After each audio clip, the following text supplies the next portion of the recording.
Today's film starts on the Arctic Circle. Here we're introduced to our protagonist, Augustine, and we see that everybody on the Arctic Circle is leaving as there has been this worldwide massive disaster and they need to go underground. But Augustine doesn't go with the people and decides to stay behind, and we also learn that he has terminal cancer. We then see him treating himself inside the facility all alone as everyone has been evacuated. In a moment, we are taken to a flashback of the past and we see Augustine, years and years ago, as he introduces the planet K23 to the public. K23 the planet is proposed as a solution to humanity's problem if ever Earth becomes uninhabitable. And on the flashback, we also get to see Augustine meeting Jean for the very first time. As we come back to the present, we observe Augustine checking all satellites in space to check how many of them are active. But the only ship that he finds active is the Ether. And next, we're introduced to Sully, one of the members on the Ether, and we see her waking up from a nightmare of her husband leaving her on K23. You see, the Ether is a very big ship, and its mission was to go to K23 and check if the planet was suitable for human life.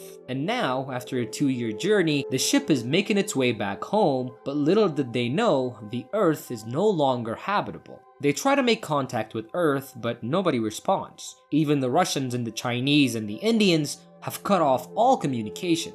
As we come back to Augustine, we see just how dull and empty his days are, as the only things he does is drink and also do his chemotherapy. But one day, after a lot of days of boring routine, he notices a bowl of cereal that he didn't really put there. Thinking that he probably has a foggy brain from all the chemotherapy, he doesn't really think much of it, but later, an alarm goes off in the kitchen because there was a fire. And after putting out the fire, Augustine comes face to face with a really cute 7-year-old girl hiding in the kitchen. The girl doesn't really speak much, and Augustine tries to send as many emergency broadcasts as possible so that somebody comes and gets her, but nobody responds. After giving her some food and trying to converse with her, Augustine learns that the girl's name is Iris. He tries to contact the Ether, as it was now getting a lot closer to Earth, but the satellite in his facility wasn't strong enough to reach their station. And as the days kept going by and the more time Augustine spent with Iris, the more fond of her he became. We later see another flashback of the past as Jean tries to talk to Augustine, telling him that she's not actually pregnant, and Augustine completely avoiding her as the only thing that he really cares about is his work. As we come back to the present, we see Augustine checking radiation levels around his area. He also goes out the facility to check how bad it's gotten, and he sees a lot of birds dying. From this we understand that what's wrong with Earth is actually radiation poisoning that's almost made Earth completely uninhabitable. And after observing the outside, Augustine decides that it's time to move from this location and go to another location to try communicating with the Ether, as he wants to contact the Ether for Iris so that they can somehow come get her before they both die of radiation poisoning. Meanwhile, back on the Ether, before they knew it, some kind of miscalculation makes their ship miss its actual course, and they're now in an uncharted territory. They manage to shut off their engines and recalculate their path, but they are way off course. And on the path that they are now forced to follow, there's something called a dark zone. It's a completely uncharted territory, and there could be a lot of debris that could potentially destroy their entire ship.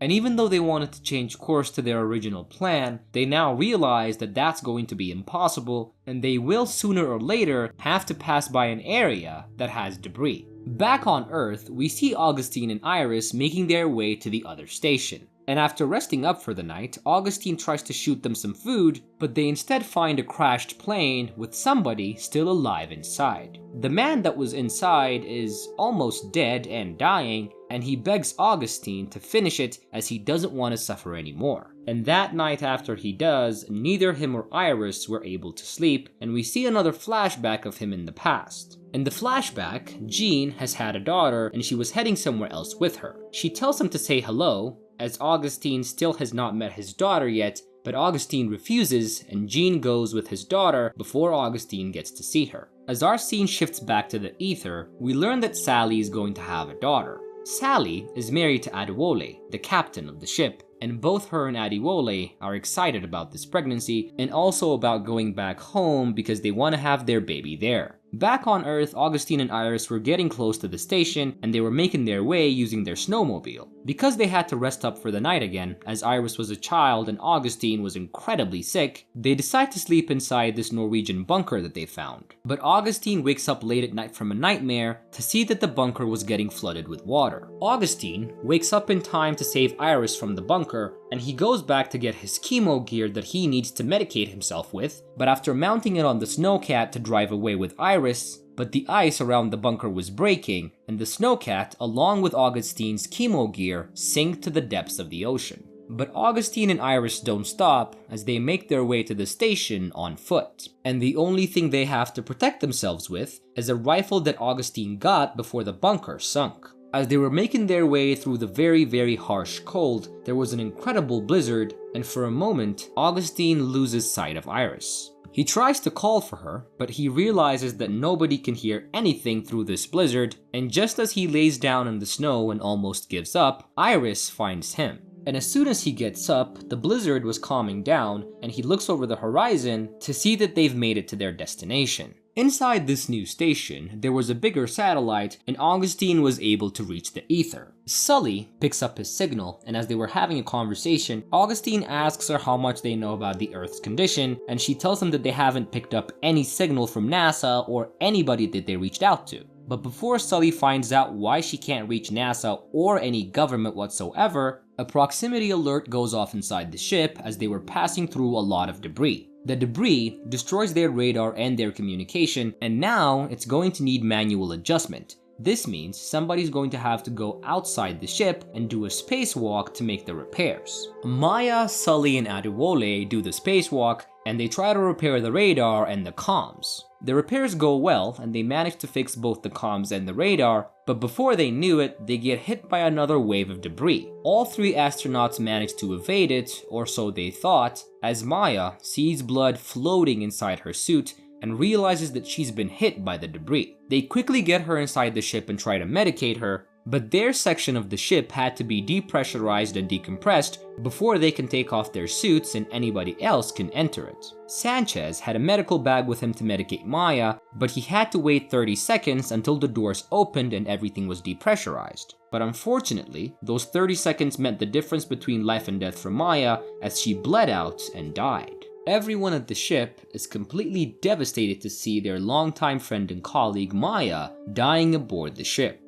But bad news for the crew of the Ether doesn't stop there, as they finally get high-definition photos of Earth, and it wasn't looking like home anymore. Since their communications were back up, they managed to contact Augustine, and he explains what happened to them, and tells them that there is no safe point of re-entry, meaning they're either going to have to stay in space until they run out of food and air and die, or they have to go back to planet K23 and live out the rest of their lives alone on a new planet. Augustine, assessing the situation with their ship, gives them new schematic and plans to go back to K23. As the crew contemplates what to do next, Mitchell and Sanchez decide to make re-entry no matter what, as their families have died back on Earth and they no longer have a reason to go back to a new planet. First, it was Mitchell who decided to go back and die on Earth with his family, but Sanchez decides to join him and take Maya, as he has lost his daughter long ago and Maya reminded him of her, and since Maya is now also dead, Sanchez feels as though he no longer has a purpose, and he wants to do the last noble thing and take Maya back home to the place where he once had a daughter. After Adewole and Sully say goodbye to their friends who are now making re-entry to Earth, Sully converses with Augustine, and as they were talking, an incredibly bizarre and interesting twist in the movie happens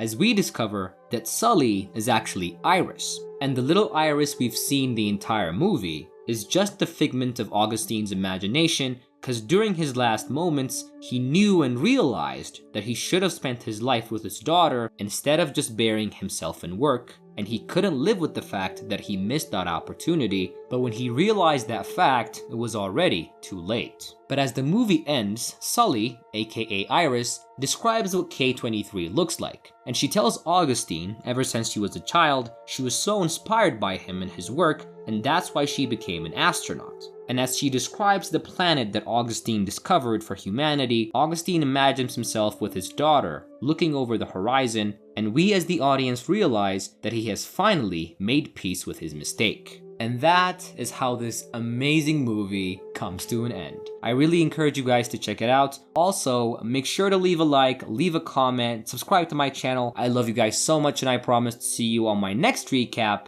Bye.